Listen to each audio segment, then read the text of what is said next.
Randy, we got pens over there. Yes, If anybody needs something to write. they should write. Let's see, how many we have? Okay, they're coming in, they're swarming in. Hey. How you doing, Ed? Well, Hello. We're lively as ever. Yeah, like, Here's some maps for you. less than not throwing dirt in your face, sir. And I have enough so everybody can get one. Oh, thank you. And if you need something to write with, we have some pens. See, it's right. Okay, we're almost ready. We're filling up. Almost ready. Nice. And this is in the library? Or start? It's in the library, yeah. This is it. Wow. Here's some maps for you before you. Thank you very Okay? much. There Thank you you. go. Does anybody need a pen? He's got a lot of historian. He's written a number of books, actually. That's nice. Sometime we can, I work with my friend Claudia. Okay. She's very interested. This is Claudia and Lynn. Hi, everyone. I suggest you sit over there. Okay. Two chairs. Let's see if we can go I'll this way. bring you the Thank you. maps. come on down. Ooh, it's nice to be out of that heat. Yeah. It looks like we have a quorum tonight, Randy. Yeah, we got it. All right. So we can vote. This will be interesting. Democracy in action. Yeah. Thanks, Ed. We still got the. If you need something to write with, we have pens.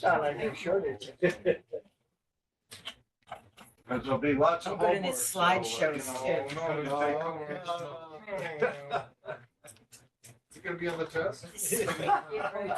Thank That's your new book? You never know. That's your new book?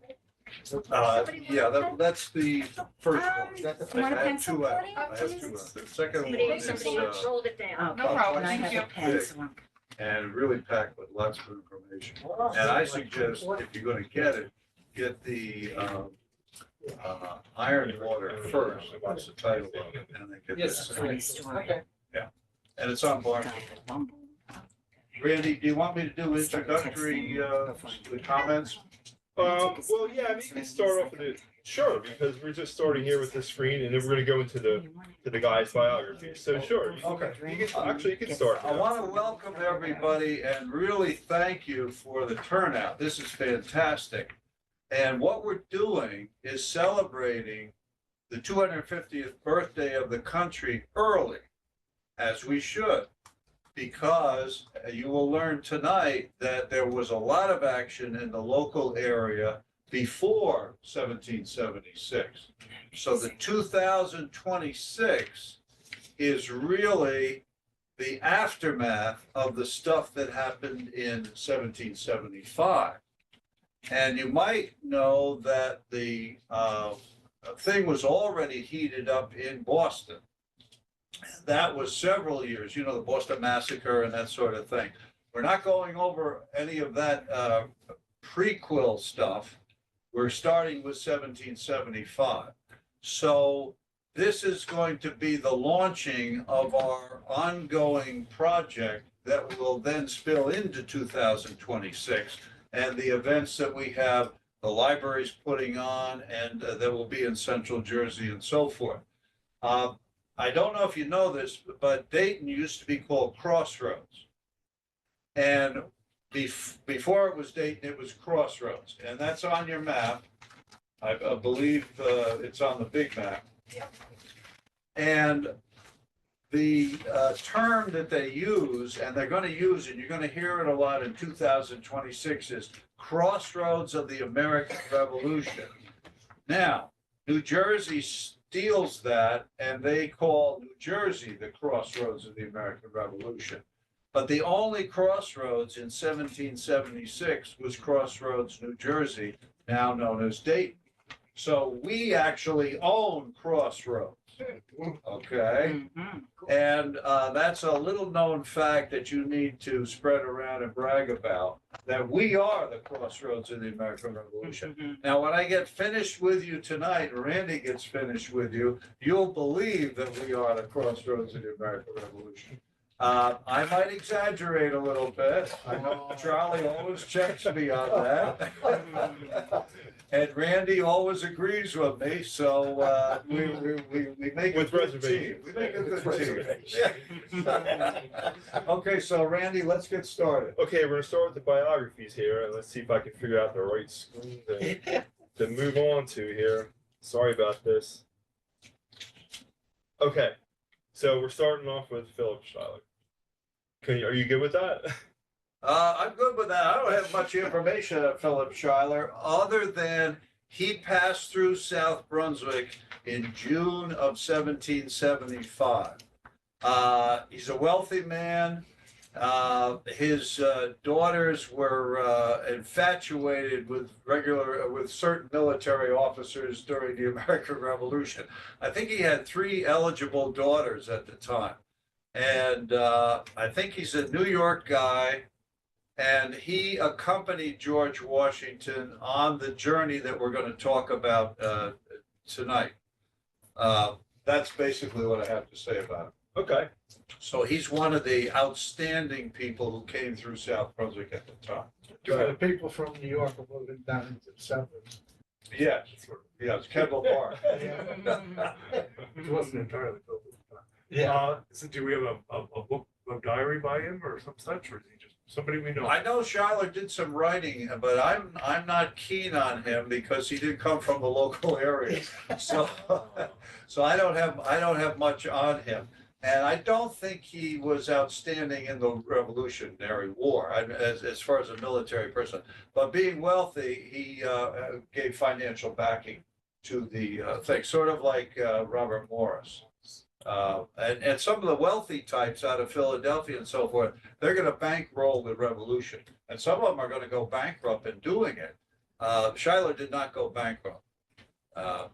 And he's of the elite class, and the colonies had already developed an elite class, and a lot of people aren't aware of that. But he would be one of the figures in that. Go ahead. Okay. So next up we have Abe. How do you say? You don't say Abraham, or you say? Well, you could say it 2 ways: Abram or Abraham. And this is a key figure to the story that we're going to be talking about, the main story. Abraham Marco. Now that's a French name that's anglicized.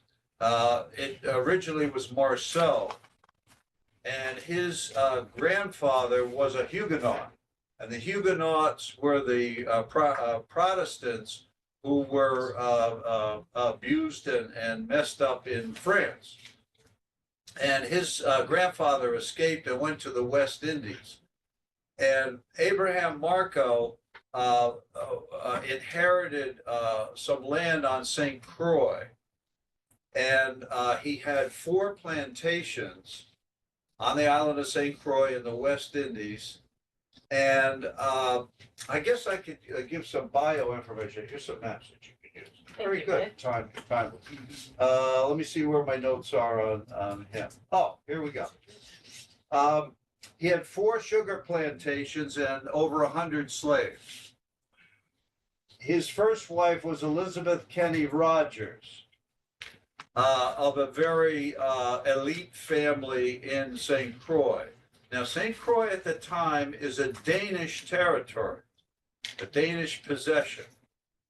And it's important that you remember about the Danish connection and how it's connected to South Brunswick, because that'll come up later. Anyway, Abraham Marco, his first wife dies. He's depressed. He's really saddened by it and so forth. He leaves his son in charge of the plantations and he goes to Philadelphia. Now, he's already extremely wealthy. He's a Danish subject. He's not a British subject. He gets in with the Whigs in Philadelphia, and the Whigs, that's a capital W, those are the liberal British in politics, and they're the ones that turn into the American revolutionaries. So Whigs is sort of synonymous with the American revolutionaries. Now, he organizes a troop of horse, and this may be the first cavalry in the United States. And this is called the Philadelphia Troop of Horse. And the members are all sons and brothers and so forth of very wealthy people in Philadelphia. So again, this is this elite class. And Marco is in that elite class too. He remarries, so his second wife is, let me see, what do I have her name? Elizabeth Baton. And her father was a wealthy banker and merchant in Philadelphia. This is sort of like the Lawrence family in South Brunswick. Have you ever heard of the Longbridge Farm? Mhm. Well, the Lawrence family wanted to set up a summer home in South Brunswick. And on Ridge Road, where you have Monmouth Junction, most of Monmouth Junction was a farm back in the day. We're talking about the 1750s, actually going back to the 1730s. And Longbridge Farm was owned by the Lawrences, but they only vacationed there. And guess who was in charge of the farm when they weren't there? The Wetherells. The Wetherell is the most famous family from South Brunswick. It wasn't John Wetherell who ran the farm during the months that the Lawrences weren't there. It was Thomas Wetherell, the nephew of John Wetherell, and Thomas Wetherell ran the Wetherell Tavern. And the Wetherell Tavern is very important to the celebration in 2026 because that's where Washington paid his bill for his army staying at Longbridge Farm. Now, we're not talking about this tonight, but I'm just giving you background, and then I got to get back to Marco. So anyway, the Lawrence family are from Philadelphia. And the two Lawrences who owned Longbridge Farm, the father and the son, had served terms as the mayor of Philadelphia. And during the American Revolution, the son was under house arrest because the British, you might remember, took over Philadelphia. And they suspected Lawrence of being on the side of the revolutionaries, and they put him under house arrest. And he wasn't freed from that until the British left to go and have the Battle of Monmouth in Jersey. So what you have then is Marco getting associated with these wealthy types in Philadelphia. And he's a darling of them, sort of a novelty because he's a Danish subject, but he's very pro-American Revolution. And he sets up this horse troop. Now, what's important about the horse troop? There's two main things important. Their flag, and they're the escort for George Washington so that he can get safely from Philadelphia to Cambridge, Massachusetts, where his army is waiting for him to take charge. So the Philadelphia Troop of Horse, very important and very crucial for this journey that he's going to take. And so the Philadelphia Troop of Horse will come through South Brunswick, cross the bridge, Kingston, right through South Brunswick on their way to New Brunswick, and they were coming from Trenton. Start in Philly, Trenton, cross, Kingston, through to New Brunswick, and then on up to New York. And they will escort him all the way up to the Connecticut border. And then they will come back. Okay, so actually the Troop of Horse goes through this area twice. Okay. So that flag actually flew did they actually fly the flag when they went through? Well, we'll talk about the flag separately Okay. when you have the picture. Okay, yeah. But yeah, that flag was ready to fly. And we don't want to step on Betsy Ross's flag. But we have a flag that will indicate something to you that Betsy Ross adopted for her flag. And that's something that you probably don't know. And you can thank Abram or Abraham Marco for that. And nobody in 2026 is going to celebrate the Marco flag. I guarantee it. Oh, wow. And we, being in South Brunswick, we had people living in this town who saw that flag and remembered the flag. And Washington remembered it too because of what was on the flag. Okay. Okay, next up is Lee. Okay, now here's Charles Lee. Now, Charles Lee's probably the best educated, experienced general. In other words, his military training beats everybody's, even George Washington's. But he was a little touched in the head, and he was a little egocentric, and he wanted to be the commander-in-chief of the American Army. He's going to accompany George Washington on this journey from Philadelphia to Cambridge, Massachusetts. Washington trusts him immensely on this journey. It's going to turn out that he's going to have to court-martial the guy after the Battle of Monmouth. So we go 180 degrees on General Lee.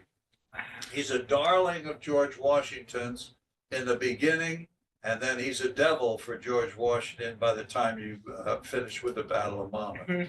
So that's Charles Lee. And the British really wanted him to be on their side because he was a very good general. He was so good that he could strategically stall in a battle. This was in the Battle of Monmouth, and Washington had to curse him out for stalling, where he should have attacked. He pulled back, he held back, and that gave the British a chance to get a draw rather than get a loss. So was he on their payroll at that point or no? Well, payroll is a little odd for, when you're talking about the elite, Yeah. they're not going to get paid for anything. Oh, okay. They're actually paying to fight. Oh, okay. In other words, back in those days, you had to bring your stuff. You had to bring your weapons, you had to bring your gunpowder, you had to bring, for the common soldier, a lot of them were supplied with certain minimum stuff. But all the elite had their family swords, they had their dueling pistols. These top officers didn't carry a rifle, And didn't carry a horses, musket. right? Horses, because horses were Horses, expensive. but they were their own horses. Right. And so all the elite are supplying themselves. Yeah. And in the train, we call it a train, but the wagons and the coaches, so for the company Washington are marching up the King's Highway, which is Route 27. A lot of those wagons were the personal wagons of the wealthy people. Yeah. And they were filled with all the supplies that they needed while they were on the road. This thing about the common soldier going barefoot and so forth, this journey at the beginning in 1775, everybody had shoes. Everybody was decked out and looking pretty good because most of the people in the train were elite people. Okay, so that's basically it. Okay, thanks. Okay, we're ready? Yep.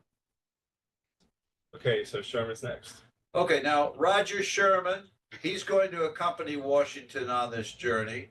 And this gives you the bio, the information that you need on him. He's not one of the people that I know a lot about because, again, I concentrate on local people mostly. But you can read that for yourself. I hate it when we flash this stuff up here and then somebody reads it to you, just read it yourself. Yeah. I'll look the other way while you go. I won't interfere. And if you have a question, you can ask.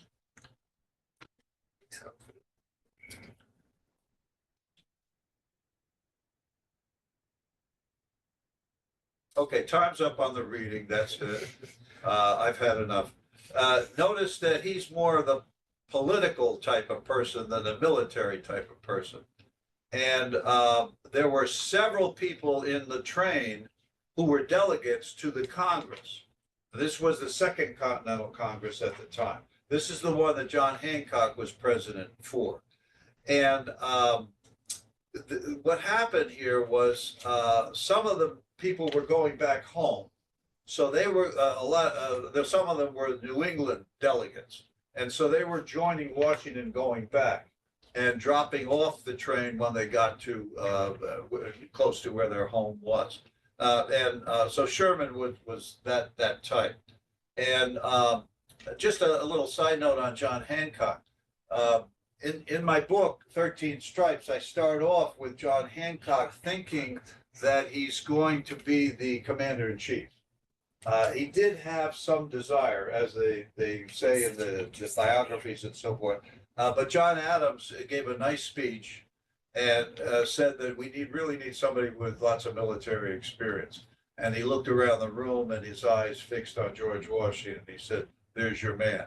And so the delegates went for George Washington. John Hancock was a good soul and he went along with it. He's a good sport. But he did have aspirations of being the commander-in-chief. Didn't happen. Okay, go ahead, Randy. Okay. Read. Okay, now here's a New Jersey guy, Joseph Reed. When I write about Joseph Reed in the book, I have the people in South Brunswick cheering for him because they know Joseph Reed. And I think he's a Princeton guy, meaning college thing. Yeah, University, yeah, it's called the College of New Jersey.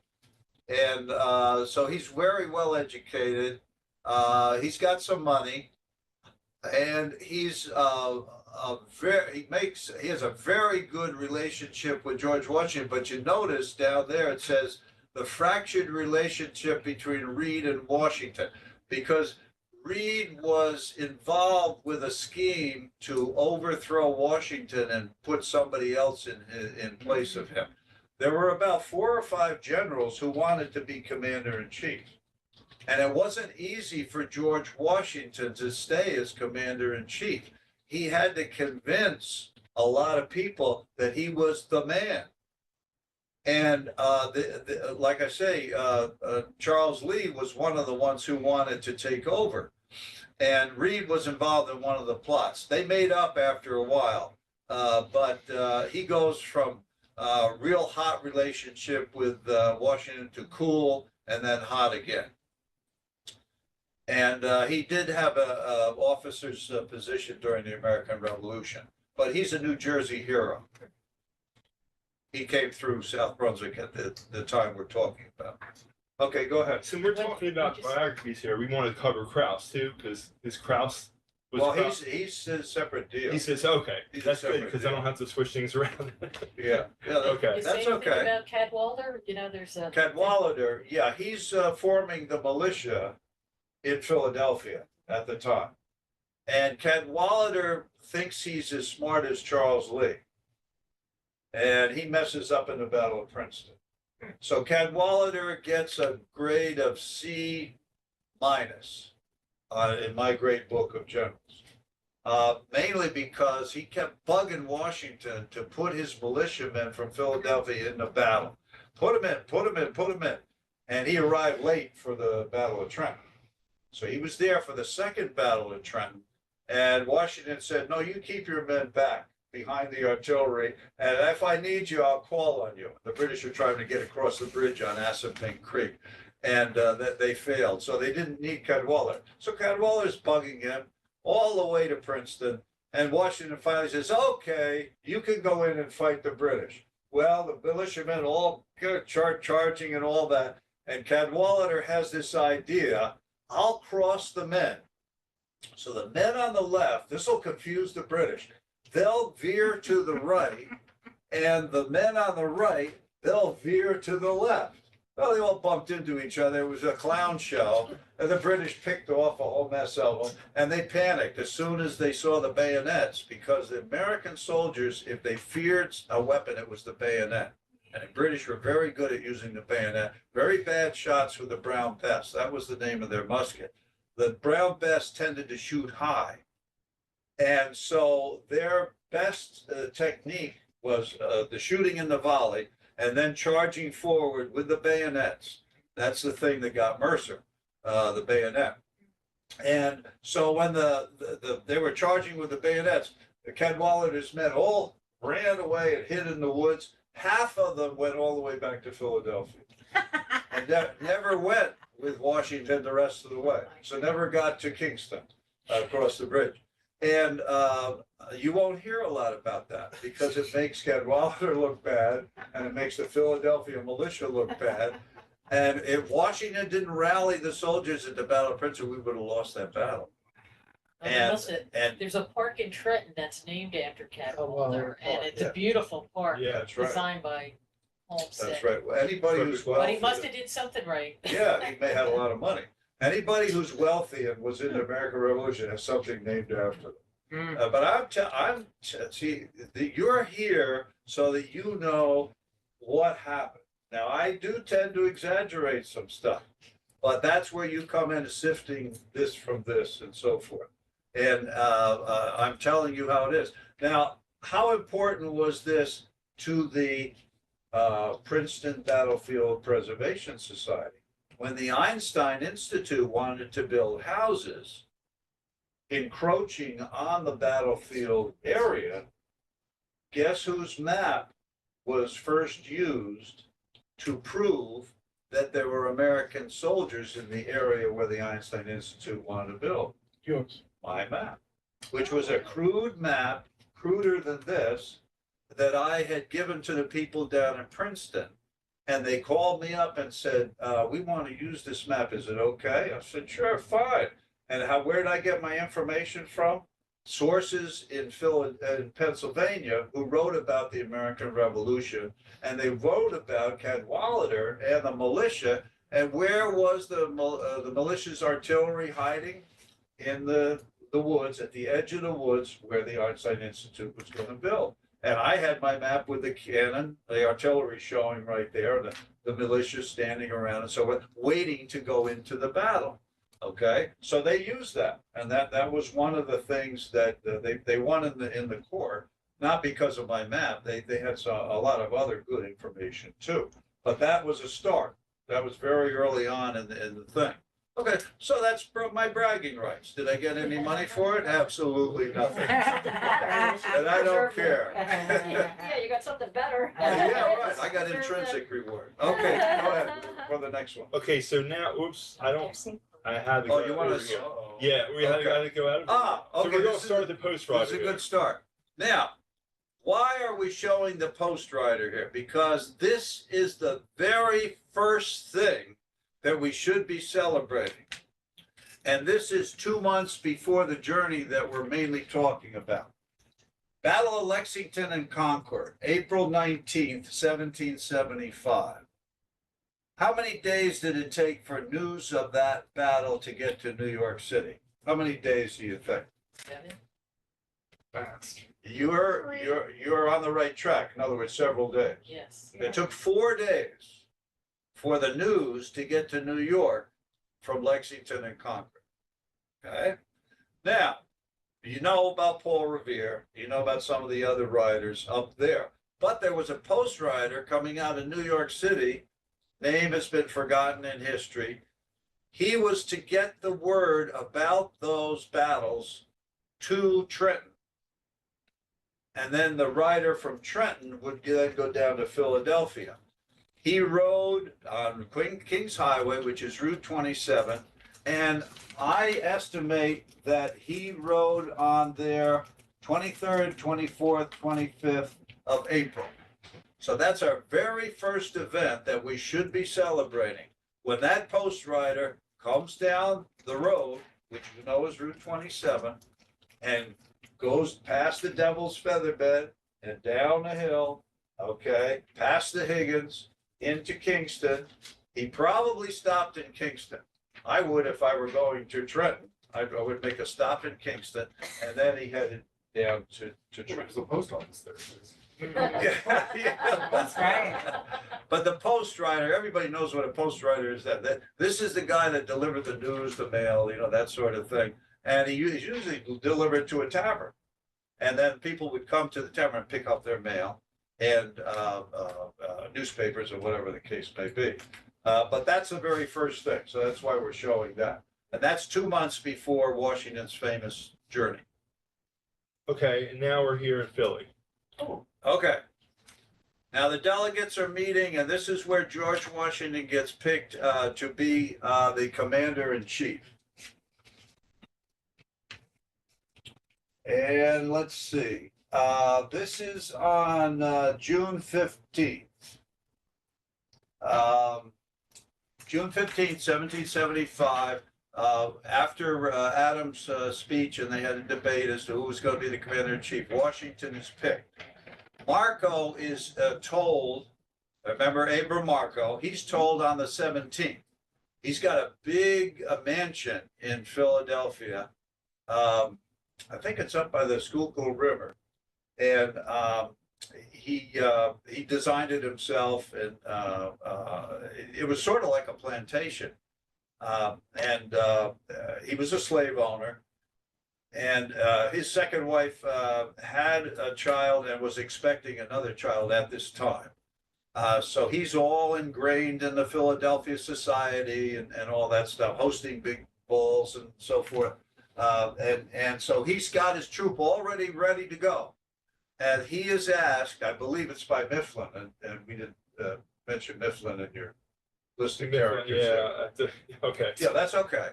And Mifflin notifies him that he has been picked to escort Washington on this journey to Cambridge, Massachusetts. It's an honor. Marco's going to take it. Remember, he's a flaming revolutionary. And so he's all gung-ho. He's ready to go. And his office, his rank is captain. He's Captain Marco, the Philadelphia Troop of Horse. Okay. Okay, next we have the flag, the White Horse flag. Now, this is the flag that is going to be flown by or carried by one of the riders. All these guys are on horseback, Troop of Horse. Notice the left-hand, upper left-hand corner of the flag.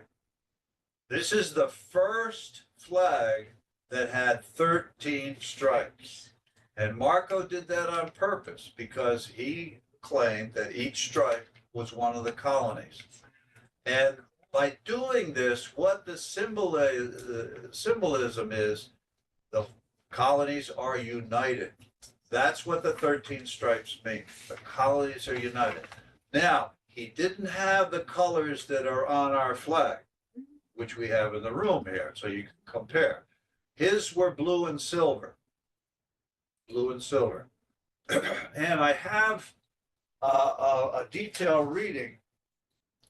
And so if you bear with me, I got to see if I can find out where I had that.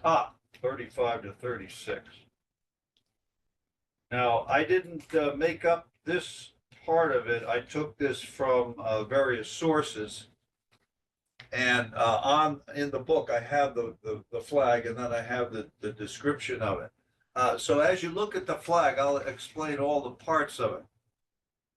The first time 13 stripes appeared on an American banner was probably when Captain Abraham, also known as Abram Marco, presented his design to the Philadelphia Troop of Light Horse in 1774-75. So the oldest date we have for this flag is 1774. This standard is described adequately by Charles J. Lukens of Philadelphia. The flag is formed on two sides, very strongly hemmed together along the edges, each side being of two equal pieces attached together by means of a horizontal seam. The material of the flag being a light, bright yellow silk. The canton is berry of 13, azure, and argent. This is all details about what you see in the flag. The azure being the ultramarine, the argent silver leaf. Okay, so those are the colors that you see in the bars there.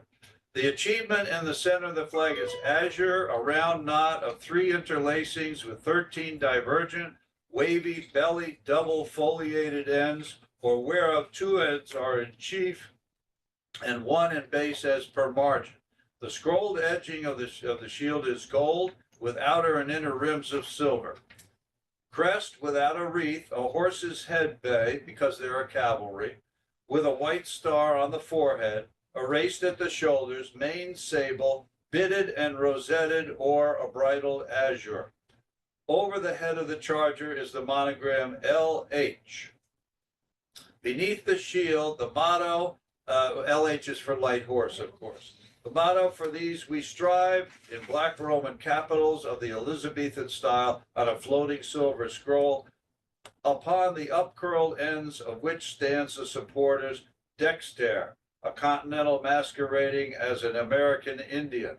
Now, notice they didn't have an American Indian. They have a Continental posing as an American Indian, like in the Boston Tea Party. That's an interesting sidelight to show the revolutionary thing and what the intent is. And to ignore the fact that there were Native Americans who did fight on our side during the revolution, not people dressed up as Indians. Okay, with a bow and a loosened string blue floating on the wind in his left hand, and in his right, a gold rod upholding a liberty cap with tassel azure and a lining silver headdress and kilt.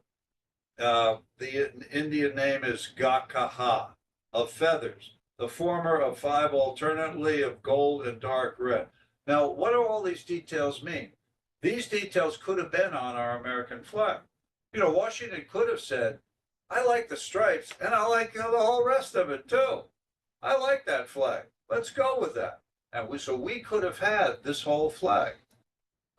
It all boiled down to the stripes. Now, one of my main characters in the story is the person who sewed the flag, the lady who sewed the flag for Abraham Markham.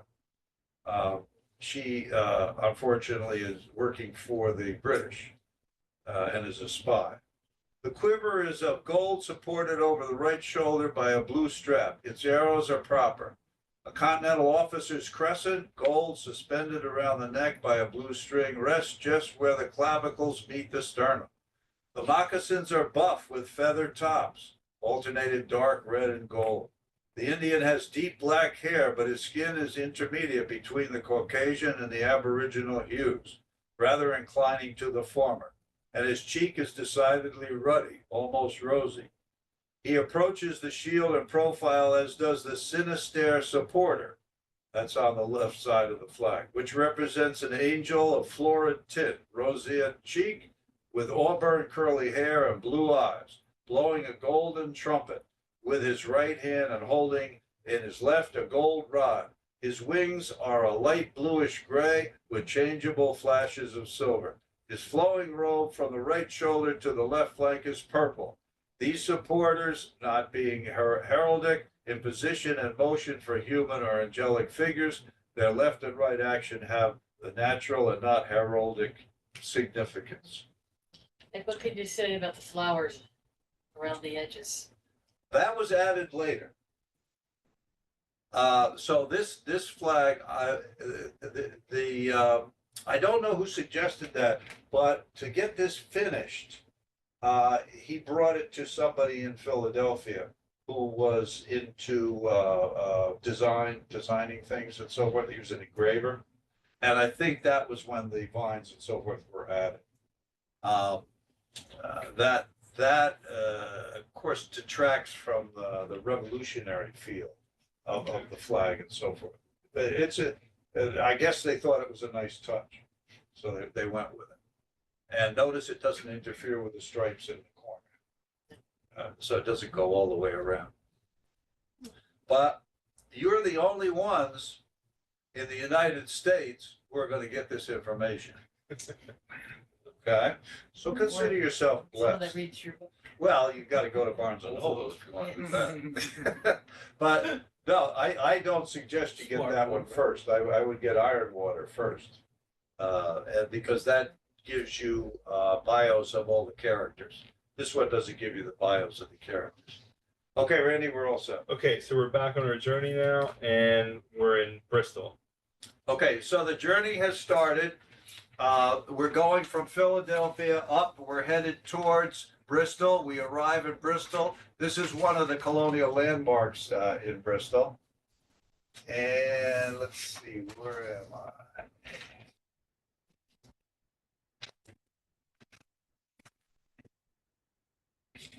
Okay, so move on to the next one. That's summer seat. Okay, now Morrisville. This is right across from Trenton. And so they're going to be finished with Pennsylvania once they get through Morrisville. And they're going to then get across the bridge to Trenton. Oh, the ferry, I'm sorry. The ferry. Are these buildings still there? Can you go see them or? Yes. Oh, okay. called? This is called Summer Seat. It's where, do you know about this, Ed? Can you talk about Summer So Seat? didn't Washington, Yeah. this was his temporary headquarters? Yep, it was its headquarters for a while. It's still there in Morrisville. Yep, that's a current picture. Thank you. Yeah, I think this was prior to the Second Battle of Trenton. I think, as I yeah, remember. Sounds right. Yeah, and an interesting thing about this place, the regular soldiers set up camp around this place and down the hill from it. I think it's up on a rise. And so they had their tents, some of them had tents and so forth around this place where their commander-in-chief was. Again, that class thing, the officers always get the fine quarters and the average guys get the below average quarters. It's kind of like I wouldn't say a cliff, but towards the edge of the property. It's on a higher elevation. Yeah. Yeah, that's what I thought. You'd be able to see. Yeah, probably overlooking the river. Is it true that Washington used to spend the night with the camp and not going into the houses sometimes? He was he camped with his troops. He had the, I think at Rockington, don't they have a kit that They he do. had, camp kit, Yes. with the utensils and stuff in it? Yeah. He had the stuff in his wagon, but rarely, and I would say, you could probably count on the fingers on one hand where he stayed overnight, like in a tent, that type of thing. Well, they had a tent in Philadelphia. Yeah, that's a big one. Yeah, that's the Revolutionary Museum. Yeah, yeah. Yeah. Yeah, I mean, he had the stuff, and I'm sure he used it, and I don't know exactly where. But most of the time, you get that old saw, Washington slept here. He didn't sleep in a lot of places. But he didn't sleep in all the places that say, oh yeah, Washington slept here. So he was hosted, well, I mean, he was a hero. He was a hero right from the beginning. He had to prove himself. He lost more battles than he won, but he was a hero all the way. I'm doing the census now, 1820, 1830. It's amazing the number of people who named their kid George Washington. And it's also amazing the number of the kids named John Wetherell. John Wetherell Stroud, John Wetherell Mason, John Wetherell this, So they were heroes in the day. So you mentioned that these guys, a lot of them, of the officers were elites and they were pretty rich and some had enslaved people. Did they bring them with them? Bring what with them? The enslaved people? Yes. Like, yeah, they Yeah, did? Washington's favorite slave was Billy Lee. Billy Lee was a better horse rider than Washington was. And I complained about the movie they did on Rockingham because George Luck, I was talking to him about this. Billy Lee was there. Rockingham, Washington was there. Martha was there.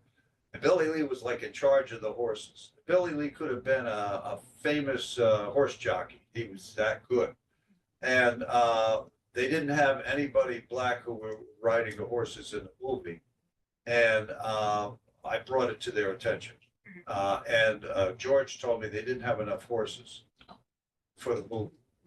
But that was a lame excuse. Yeah. And I got to keep them on the carpet on that. But that's like when they did the Battle of Princeton movie and there was no frost or snow on the ground. And it was January. And they said, well, we couldn't film it in the winter. We had to film it, in late spring. Okay, you can't have these things going on. And it's like 2026 is coming. And here I go. The John Wetherell House is not ready. It's not open to the public. And in 2026, it won't be open to the public. And you talk about a tent, they better set up a tent, and they better have some events going on at the Wetherell House. If And where is not, that? I'm gonna form my own regiment, and I'm going to attack. Date? And Is it George's something Road. that- It's on like Just past the fight. It's on George's Road. Okay. Yeah, it's on the railroad tracks and it's on the. Yeah. It's on the right, It yeah. is Yeah. the historic place for this time period that we're studying, and it won't be ready. Okay, Too bad. so Can this group do anything to help get it ready, or? Well, we don't have the weapons I mean, I guess the town owns it, to, right? to do it. Yes. They're restoring All it you can now. do is ask questions. The polite thing to do is ask questions. Yeah. You know, I would call up the municipal building and say, will the John Wetherell House be ready for 2026? Just ask the question. Oh, well, I'll check with somebody on that, and we'll get back to you forthrightly. Okay, so then you call back in a couple of days and ask the same question. And keep bugging them. Squeaky wheel gets the oil. Who knows? Who knows? But that's something that this group can do, you know? Yeah. It's not the size. All the people who sacrificed for the American Revolution, well, we can sacrifice too and put a little time into it and get going on it. All right? So what There's happens still after he time. crosses the river? What's that? What happens after he crosses the river? After he crosses the river. And he's in Trenton? Here you go. Ah. There we go. Now, who is in Trenton at the time Washington crosses the river and gets into Trenton? From South Brunswick, famous guy. We've already mentioned him. Just a few seconds ago, we mentioned him. John Wetherell is there because the New Jersey Congress is meeting in Trenton. And they're deciding things like, how is our militia gonna look? And how are we gonna supply the troops and this and so on? How are we gonna defend this and that? And he's one of the assemblymen, and he was a representative during the colonial legislature. And he's now switched and he's going to be in the congressional delegates for the New Jersey. He was almost picked to be in Philadelphia, but some other people got picked, and so he settled for the New Jersey thing. But he's not in South Brunswick when Washington comes marching through. Most likely, he saw Washington passing through Trenton, most likely. Okay? So we're gonna move all the way up. We're going all the way up to Kingston now, magically. Okay, here's Greenland's Tavern, Kingston. I'm sure that the train stopped in Kingston. It would be before they have to go up the hill and get to South Brunswick proper. Now, South Brunswick in those days was called what? South Ward. And the South Ward was huge in those days. South Ward was Cranberry, Plainsboro, Hightstown, Windsor's, most of Princeton, all the way down to the province line. We were the South Ward. We gave up a lot of territory so that these other communities could be formed. But we were the largest part of Middlesex County. And the North Ward was where you have North Brunswick and East Brunswick. So that's where you get your north and south from. The North Ward becomes North Brunswick, the South Ward becomes South Brunswick. That's where it's from. And this is still there. You can actually drive by it. This is what it looks like from the street. Right on. And they claim this is like the first settler in the area. And I believe that tavern was where they settled the line, right? That was what that. Yeah, previous- the Yeah, Yeah, right, previous right, slides right. said that. Where they settled the line. East Jersey. Yeah. And what happened was the vice governor or whatever of East Jersey told Greenland to move down there into land that might be East or West Jersey, they don't really know. Just to sort of push the Middlesex County line Yeah, a little bit further. south. Right. And he won. Yeah. He got the land. It's amazing how they fudged the lines Oh. and all that, yeah. And then the farmers back in those days, like the road would be in there. And the farmer might claim part of the road as part of the farm and move the road over off where the guy wants to farm and all that. It was weird. So it was like a fluid boundary and so on. And it was very fluid for Route 27, the Kings Highway, Somerset County, Middlesex County. And it's not exactly that way. We've done that with the old road and all that. There are parts that are on the South Brunswick side that belong to Somerset County. And you could actually travel on that. Now, one of the great things about traveling on the old road you'll see the sign on Route 27, the old road. Take it, because that's how the road looked when Washington marched up Route 27. He didn't march up a road that looks like Route 27 now. It looked like the old road. And the old road was Route 27 in the old days. Yeah. And what we're talking about is an Indian trail. This is the Assunpink Trail. So all the settlers did when they got here was copy the trail that the Indians had already set up from New Brunswick down to Trenton. Okay, go ahead. Okay, and then we talk about Van Tilburg here. This is Van Tilburg. This is a famous landmark in Kingston. yeah, and this is the spot where it is now. Oh my God, how funny is It's not that? even Yeah, Dave's yeah, picture Ah, house anymore. no, That it's was not. TJ, You know where that Yeah, is? it's hard to keep up. I've been there. Progress is going Oh so my fast. God. Next year, there'll be a warehouse there. Yeah, no doubt. Yeah, I don't know, man. Wow, Well, that's Somerset County. that is funny. Yeah, right. Wow. Okay, and then we're at the Woods Tavern. Okay, now, at the time, this was called the Widow Woods Tavern. And this was a job that several widows took on. Their husband passed away, they needed income, they had to, they were running a family and so forth. Inheritance laws were not favorable to women. And so several became owners of taverns, inns, that sort of thing. And this is one of the places that Washington may have stopped. I have him in the story stopping at Manly's, which would be on the other side of the road. And on the map, I have the Widow Woods Tavern on the South Brunswick side. The map that I have there, I had to switch it because they had put it on the other side of the road. Some of these places are maybes. We don't exactly know where it was located, but I'm pretty sure that the Widow Woods Tavern is where that real estate It is. business is now. So we claim it, South Brunswick side, because you're in the area of South Brunswick called Franklin Park, and that really straddles both sides of the road. Okay, Okay, this is the Lake House on Ridge. this is one of the houses. Well, this lake house is on Ridge Road.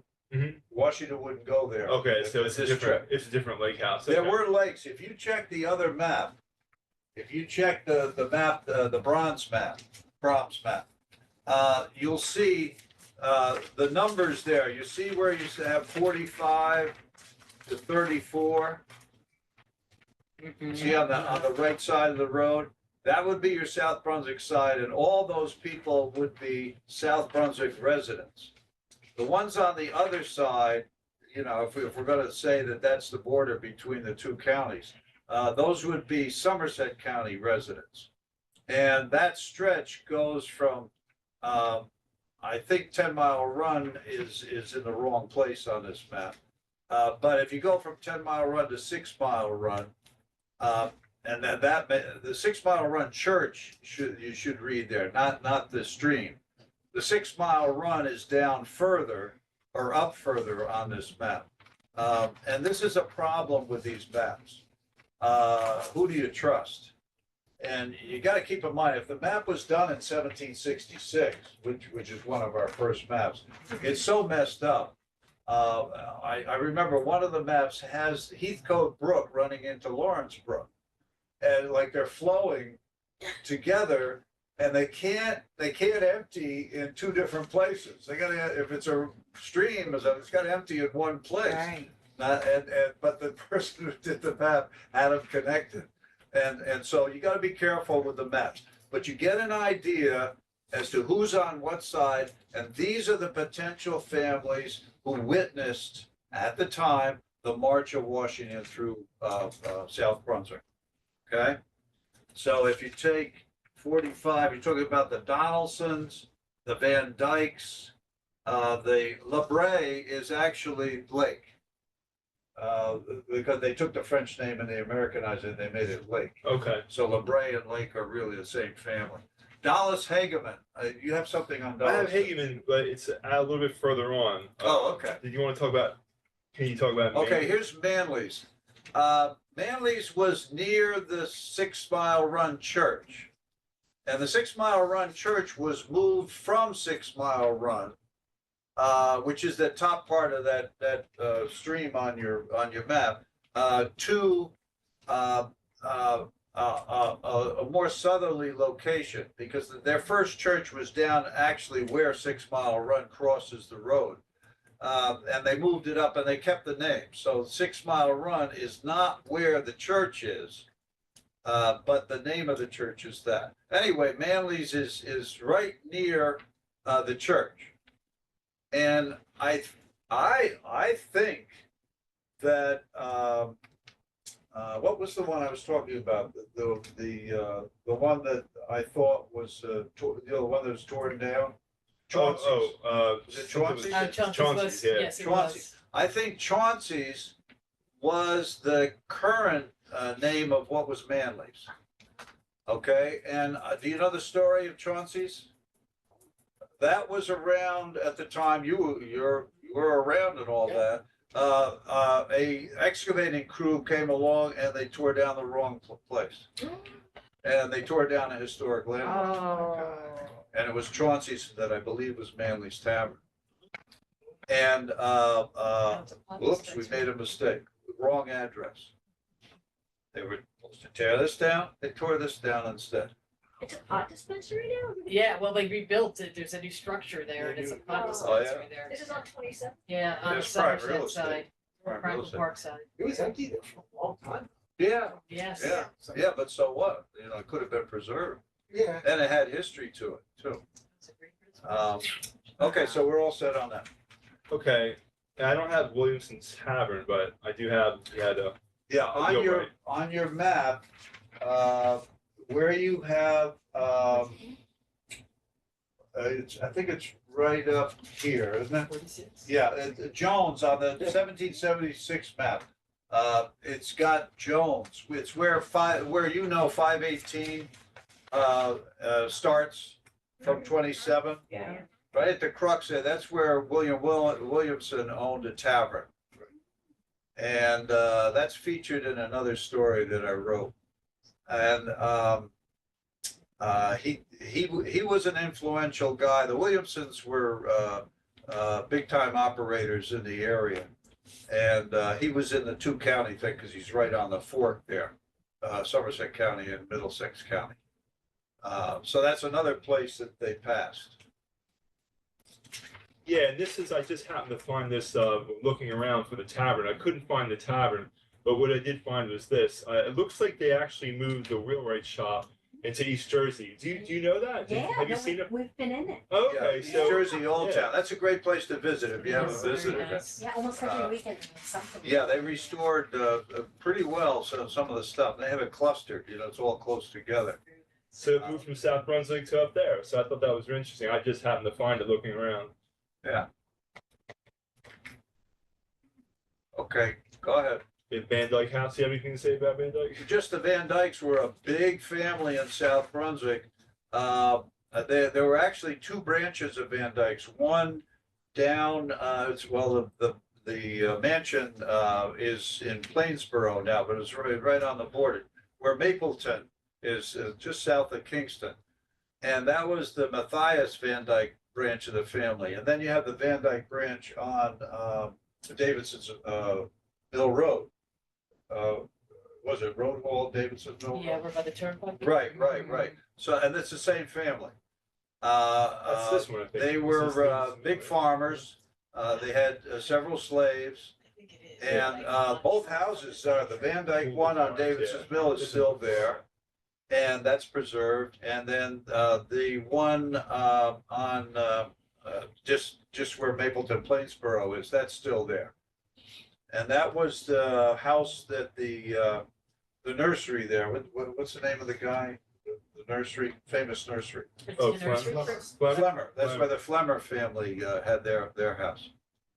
And that house is interesting because just prior to the Second Battle of Trenton, the Princeton, some British dragoons were in that house, and they took their sabers and they cut their initials and so forth in the front of the house, in the stone, because it's a stone house. It's one of the few true stone houses in colonial times. And those marks are still there. And Seal Edom and I went down, and I had to move a little shrubbery and so forth. I took the liberty to move it so that we could actually study that. And I did some rubbings of those, and I have them on file somewhere. Nobody knows about it, nobody cares. But I thought it was very interesting. And there's a story that I have in the one I did on the Second Battle of Trenton, where the militiamen from this area passed by the house, and the dragoons had been called into Princeton to go to battle and to join the forces, and they left a big Christmas dinner or a holiday dinner there, turkey dinner. So the militiamen went into the house and were invited in, and they ate the dinner that was for the dragoons. And that's supposedly a real story. Okay, go ahead. Are dragoons Okay. on horses? Is that a horse? Yeah, dragoons are Yeah. horses. Yeah, there's two types. Yeah. There's the ones that carry muskets and the ones that don't carry muskets. Yeah. So there's light horse, and then there's regular dragoons. This is Dallas Hageman's house. Now he's famous for the land riots in the 1750s. He came to the aid and support of the poor farmers who had bought land from the Native Americans, and the proprietors who were living in Britain at the time, who laid claim to this land, the wealthy British people, said it's illegal. They're squatters. They got to be kicked off the land. That's our land. And the Native Americans had no right to sell the property to the settlers. So Hageman was one of the leaders of the people who were involved in the land riots. There were people who actually arrested. Some people actually got killed. And that's a little known part of history because it's overlooked by the American Revolution. But that was big in the 1750s. And John Wetherell came to the aid of the farmers legislatively. So we were deeply involved in that land thing. And the Hagemans were known for that. But they lived along the route too. This is just a map that shows, if you can see right there. Yeah, this is an old messed up map. You see where Heathcote Brook and Lawrence Brook run That's one of those- together? Some map makers must have been into the sauce when they were doing it. But This is so wet. this gives you an idea of Ridge Road there. It sort of meanders a little bit, but you see some of the names are in the wrong place. And you see the Route 27 one arcing up. And you see Rocky Hill Mills Road, that would be like where 518 comes down now. That was called Rocky Hill Road before 518 was put in. And they also had another name for it, was Old Georgetown Road. Handwriting. It's like so. And then you see the regular Route 27, and you see the houses there It is. and some of the names. This predates the map that I have here. I think that is the 1766 map, or maybe even earlier, and this is the 1776 map. Okay, and this is just some writings. Yeah, this tells you a little bit about the Hagemans. And there are different spellings of the name. The spelling back in those days was horrible. Yeah, there's a couple. Look at the first names. So his claim to fame was justice of the quorum. His claim to fame was the help he had for the farmers during the land riots. Okay. And he was what they call a slaver. this is a thing that I think in 2026, the state is going to be very sensitive about. And that is the slave owners, the status of the slaves, what role did they play in the American Revolution? Because the state is very much into being politically correct. And unfortunately, rather woke as it stands now. And that means that we're going to have things highlighted where everybody was joining together in this battle against the British. And Native Americans are going to join with African Americans and European Americans, and we're all going to beat the British. Okay, and I'm very leery of how this is going to play out. I'm not going to play it that way. So in 2026, I'm telling exactly how it is. And right now, I'm working on the census of 1820, 1830. Many slaves still in New Jersey, many slaves still in South Brunswick. And New Jersey was one of the last northern states to get rid of slavery officially. Yeah. And we have to deal with it. And right now I'm dealing with a situation where we had farmers who had free slaves, had free African Americans and slaves living on their plantation. They use the word plantation for a large farm, okay? And nobody has done a study on that, and I'm going to be emphasizing that in 2026. How does the dynamics work of a family that has slaves and has free blacks under the same roof? So were the free blacks ones that escaped from No, further south? no. What did Free they- blacks were freed through wills. Oh, They're freed through, their service was excellent. And the okay, master said, I'm going to free you after so many years. But they had nowhere to go.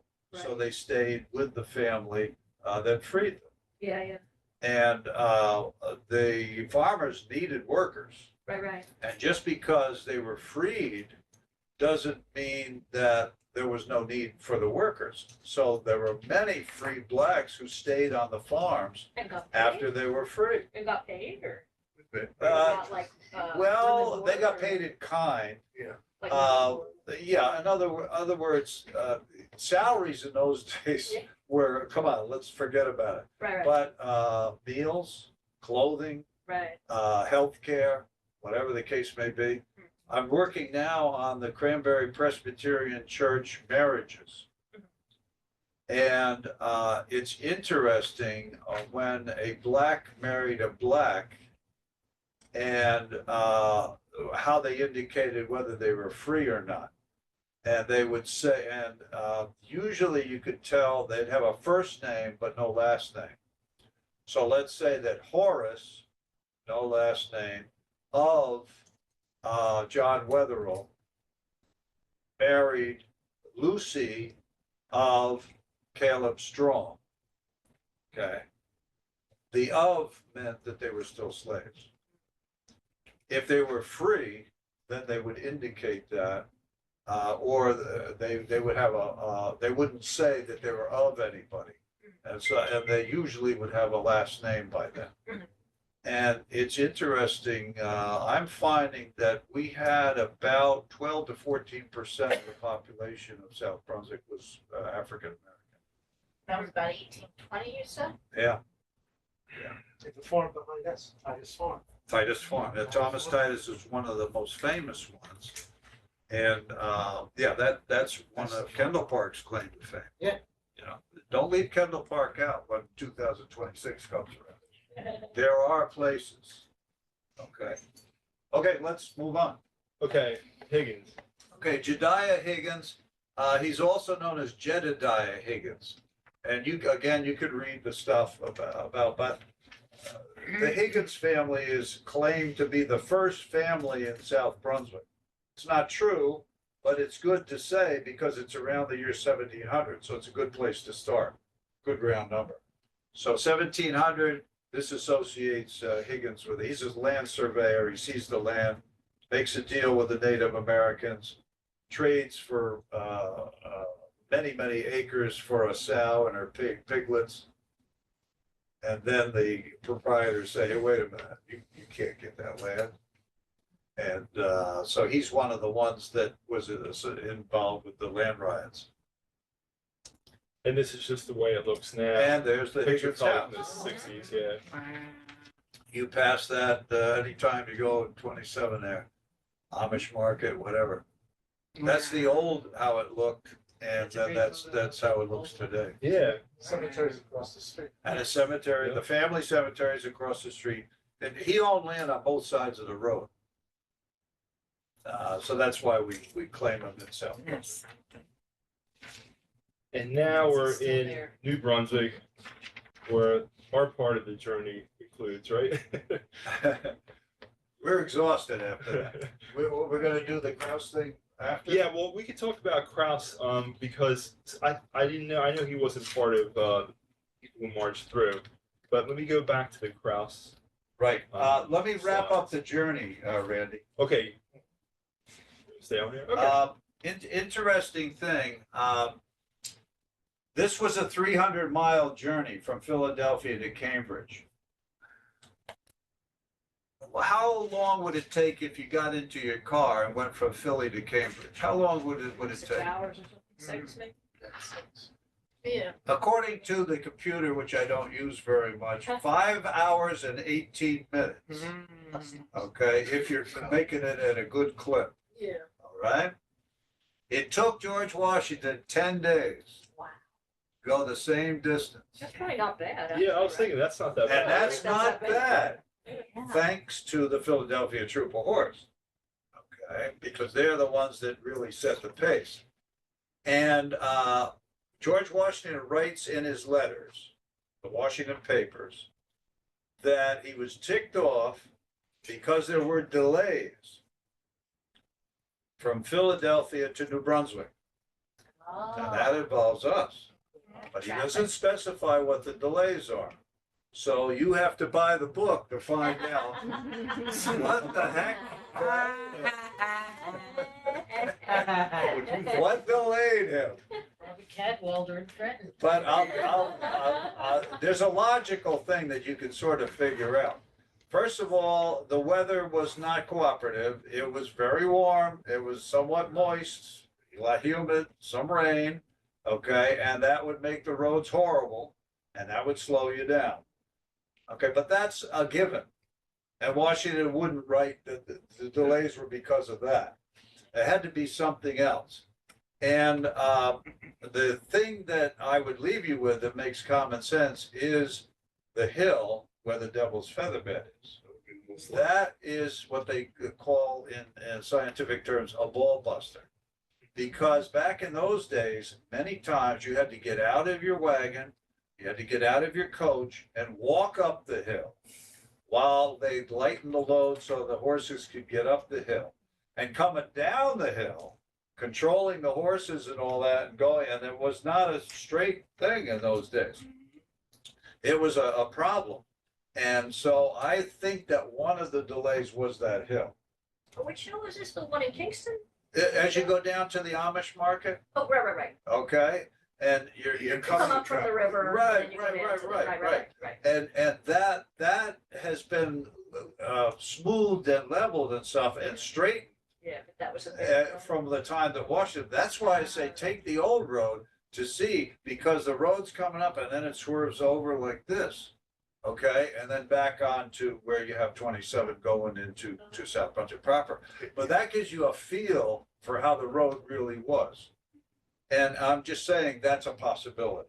If you want to see what that mineral formation looks like, go over to Princeton on Bennett Bun Drive and go behind any of the offices. Uh-huh. And it's just piles of rocks with trees growing on it. Yeah. The idea of getting a wagon through there, Yeah. or even just walking without breaking your leg. Yeah.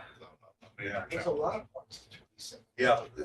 Lots of You rocks. figure with 10 mile and 6 mile, whatever, plus 27. Those You want- those tended to be flatter, except for the gorges. Oh, yeah, they're gorgeous. I mean, Yeah. right, like if you go by the Wells Fargo Bank on 27, Right. there in Kendall Park, it goes right straight down. So, Yeah, I mean, we've smoothed it out some since then, so you can Right. imagine what it was like back then. Right. That's where you said that skirmish was. too. yes, you're right, the 10 mile, yeah. Right. Well, you gotta keep in mind, the fall line comes right through that area. And the fall line is where the Piedmont area of the United States is separated from the coastal, what they call the intercoastal plain, and that comes right through. You know, Sand Hill?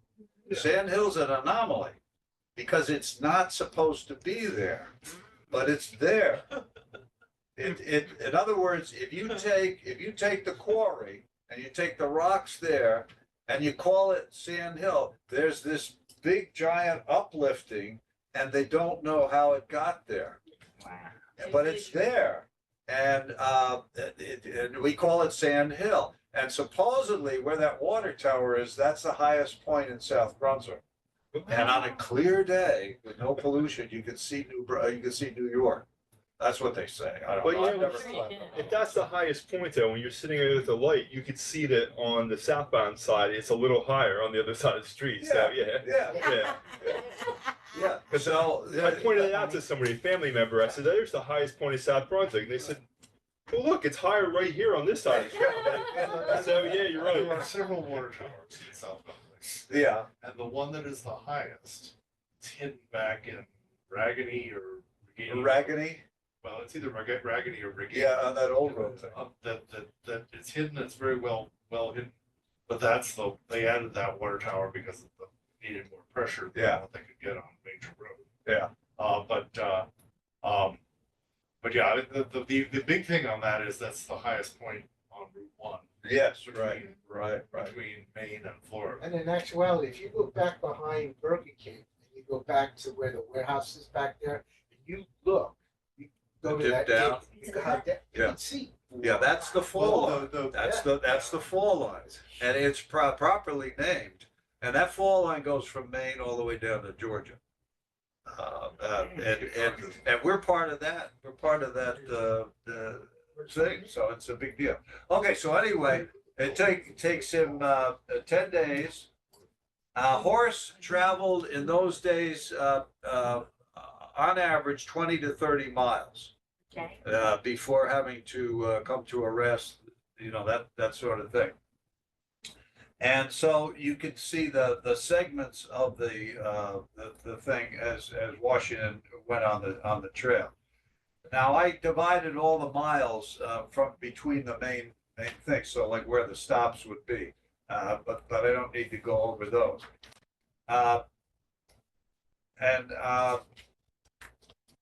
Let me see. I think we're ready for the next thing, right? Ready for Kraus? Yeah. Yeah, 'cause let's that's do kind of Kraus. that's what's left. So, well, what I have is here St. Croix. I mean, you're going to talk about how he's from there. Right? Okay, right. Yeah, let me get started on here. Okay, now, here's a thing. Remember I told you that Abraham Marco was a staunch, loyal American revolutionary. The only problem was he was a Danish citizen. The only problem was he was from St. Croix. He had to be told he could not join the revolution on the American side. And he decided not to join the American Revolution on the American side. Now, this happens after the march up to Cambridge. So he does that, he does his duty and so forth, and he secretly helps to finance the American Revolution, but he does not take an officer's position in the Revolutionary Army. Now, what's the background on that? That's also in 13 Stripes, so I won't give you all the details. But in St. Croix, where he had his plantations, he turned them over to his son, and he goes off to Philadelphia, and he finishes up his life there. I corresponded with some people on St. Croix because I wanted to find out about a colonel who is buried in South Brunswick, and that is Colonel Johann Gottfried Kraus.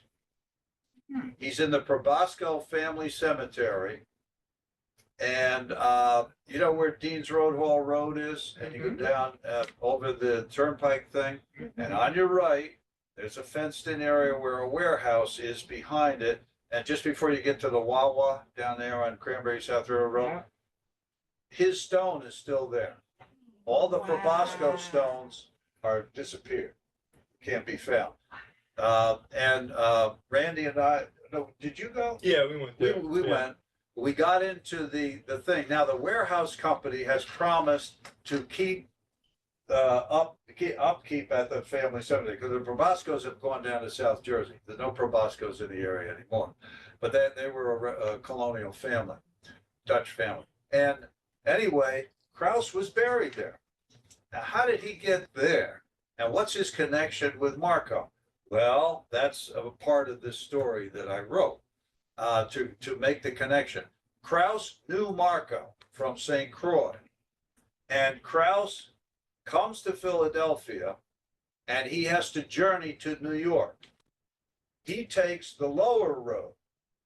That's part of the Cranberry South River Road, and he's coming across at Burlington and from Philly, and he's going to take that lower road, and he's going to stop overnight at the Road Hall Tavern, which isn't there anymore.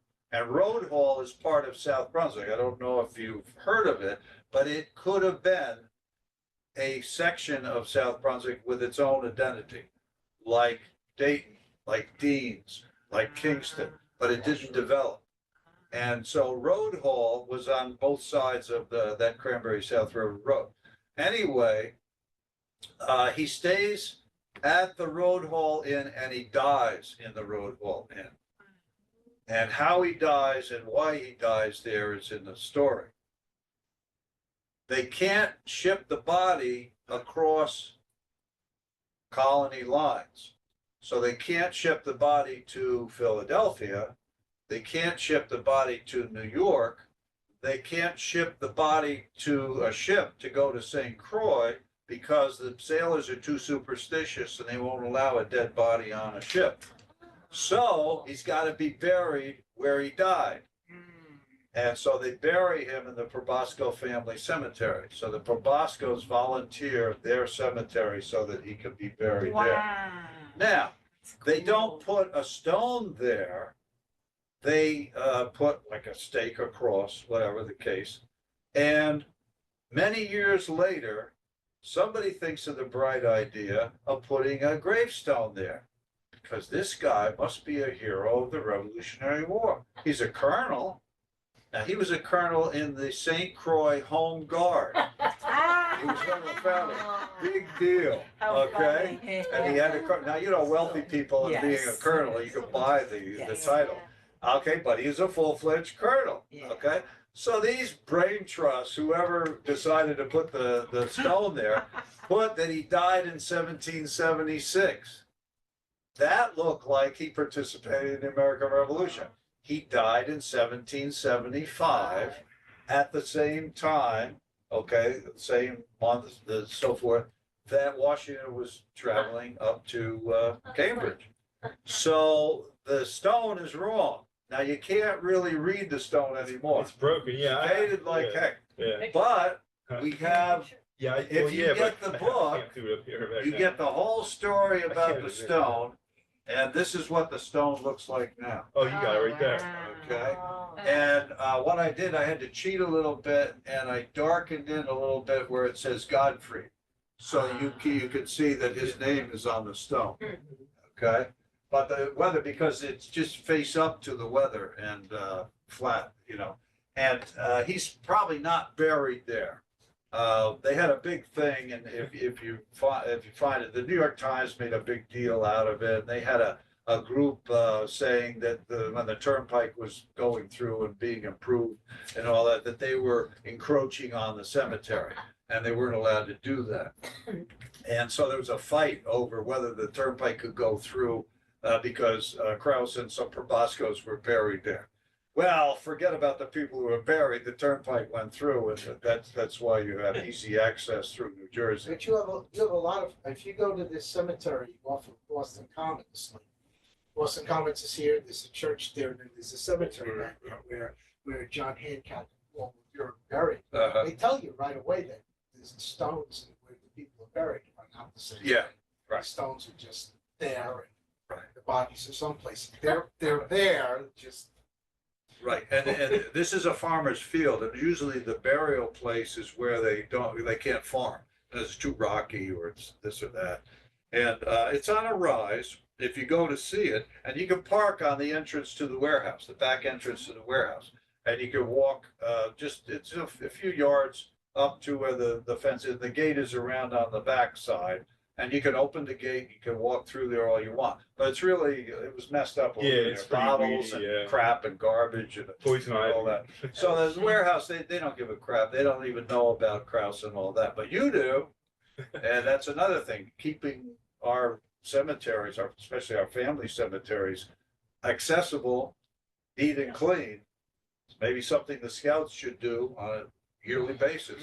But that's another thing to call up the municipal buildings and ask them, how are things at the Probosco Cemetery? And of course, they'll be rushing to find out what the hell I'm talking about and to find a document or something. Well, let's see, it was inspected and blah, blah, blah, like that. So do we know why he was going across? Heading to New York? Why it was what? Why was he heading north? Why was Kraus heading north? Yes. He was, in the story, I say why he was. Oh, okay. But in history, they don't really have the reason why he was. But he's wealthy, he's a merchant, he's a plantation owner. He had some business deal going on, and he had to meet with some business people in New York. Since he was traveling, and I have him traveling from someplace to someplace, I make it logical that he went to Philly, and he met with Abraham Marco to tell him the king of Sweden said nobody in Denmark can fight in the American Revolution, either for the British or for the Americans. You must remain neutral. Now, there was another Danish subject up in New England. Let's see if I have his name. And Hans Febiger.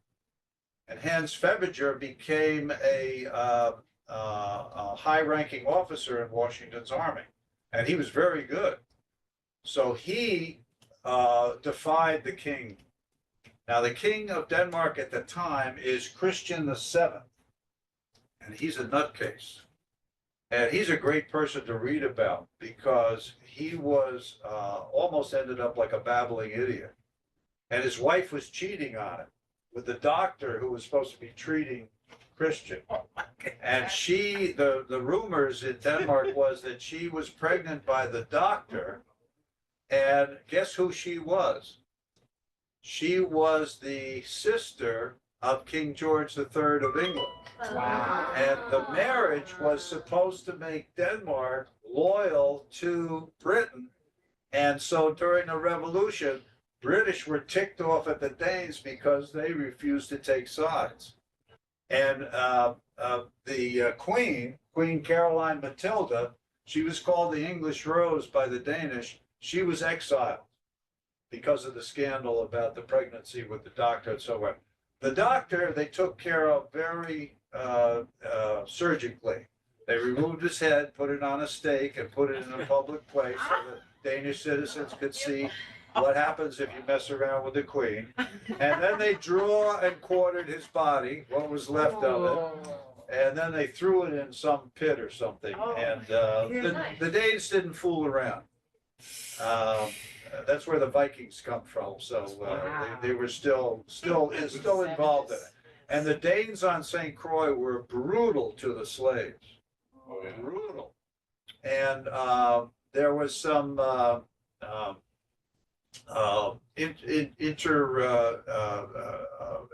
relations between the blacks and the whites on St. Croix. And the whites were very wealthy, the ones that had the plantations. And they were shipping their mulatto children to Denmark for schooling. And so you actually had African Americans in Denmark at the time of the American Revolution. And they were treated royally. And that's an oddity of this whole thing. And that's also involved in the 13 strikes. So there's a little soap operatic It is. Didn't the area Sons to it. eventually Little spice. revolt against the Danes in St. Oh, yeah, Yeah. yeah. I think by the time they revolted, I think the Danes had given up on the place. There is some. But they were called Croatians, the people who lived on St. Croix. And it's, African Americans have taken over St. Croix. They run the government and all that. And I was able to correspond with a teacher down in St. Croix who had a hobby. This is the lagoon named after Crouse. The king, because of Krause's thing of founding the Home Guard and so forth in St. Croix, he decided to name a lagoon after Colonel Krause. Wow. So this is on St. Croix, and this is one of the same things that King Christian did. So this Krause character who's buried in South Brunswick was a big deal. Nobody except you at this table know about it, and anybody who's read my book. Yeah, Do yeah. you know how many Proboscos are in that cemetery? Really, we have the list. Yeah, there's the a list, archives. yeah. I think Yeah. there's about 12. Well, About 12. And And I contacted the Proboscos there. They have a big farm down in South Jersey, and they're not interested at all. Yeah. They don't care. Wow. So, They're everywhere. okay, so thank you for your attention. And Paul's taking a look at something. This is the start for 2026, so it can only get bigger and better. So are you gonna continue to do these as time goes As by? long as we're alive and the Right. British don't get us, we'll Right. be able to do it. For anybody else? Okay. yeah, or anybody Right, else. anybody else? You can keep the maps, and I have, I'm going to be making copies of this.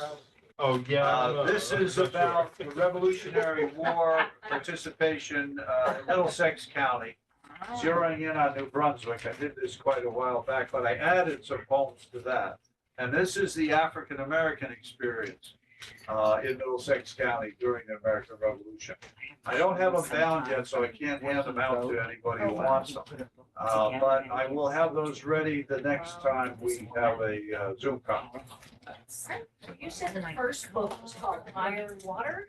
Is that what There's you a, said? there's a series, it's called the Weather on Mystery Series. Okay. If you check Barnes and Noble or Amazon, they're both Okay. on there. Or the library. The thing is, I haven't read the it yet. publisher wanted to print this Yeah, no, first. right here. Oh, But this is the third one in the Oh, series. okay. Okay, if you get the first one, that'll start you off with Yeah, the whole 1776. So it's Iron Water. Wow. Iron Water's the first one. It's the first Yeah, one. First one. yeah, That's the biggest. Okay. Iron Water, and it's We're under up my, Yes. Edward Robert. How are you doing, Charlie? That's funny, isn't it? I'm good. How are you So doing? that gives you the local. Oh, yeah. We're better, we're sorry we missed your, back to you, so we had that Tuesday meeting and that Wednesday Well, meeting. yeah, because But all we- tomatoes and stuff. When we came back to Alaska, we had brought COVID back with us. Oh. So we were like, we needed to Right. lay low for 2 weeks. That's a very good thing. I said, yeah, this is like the first week we're really starting to feel good again. Wow. Hey, we had I know, good time, you're right. It's July, I have it in the calendar, your next meeting is July. I think it's when we're in South Carolina too. Yeah, okay. Yes, Come I'll see you again. next time. Yeah, it was really. D South I Carolina N sounds G. fun. Yes, it does, we All leave this right. weekend. That's, gotta be in here. Bonk, bonk, bonk, bonk, Regularly bonk, scheduled or? Yeah, Show the yeah, I month, show the advertised month. them, they're up on our And- website.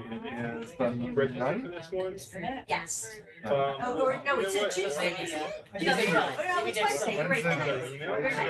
Yes. Yeah, so. For me? That was a lot of fun. Yeah. And we'll try for August. That's me. It's been my crazy So you're on. Yeah. So it just said it gets a little rough in the summertime Yeah. because everybody's going away and stuff like that. Great. Would you like So to? we did put the air conditioner in All right, there. okay. Oh, that was a good idea. Come on. Right? Okay. But We have these when I went to the Princeton thing about Oh, yeah, preservation, they it had said, they had a catch keep up. your temperatures That's nice, right? Yeah, somewhat. I saw that. I said it's 80 degrees. I'll check It's been a long time. Yeah, we use her next So month. it's a stone building. Yeah. Keep it at 80 All right, degrees. good night, Stay Yeah, there. but Stoner, you got it. The Middlesex County Fair? Yeah, and it'll also with the air conditioner, it'll make sure that it keeps the humidity. What's that? Oh, National That's- Night I Out? hope so. National Night Out. Well, No, cement, not National That what? Night Out, the one before, the one in the library. Swedes. Oh, it- Swedes to come up with an Oh, idea about how to store I'm not electricity. involved in that one, but Wait, so something how- with the, how- I you can't can't remember the name, I'll look it up. Yeah, you can. Yeah, Hot So what they sauce did and was dead they buffalo. took I don't know what it's cement. called. But anyway, And it wasn't pure cement, the cement we was signed up for a 2 days. vinyl History day. mixture inside it. For National Night Out? Yeah, no, no,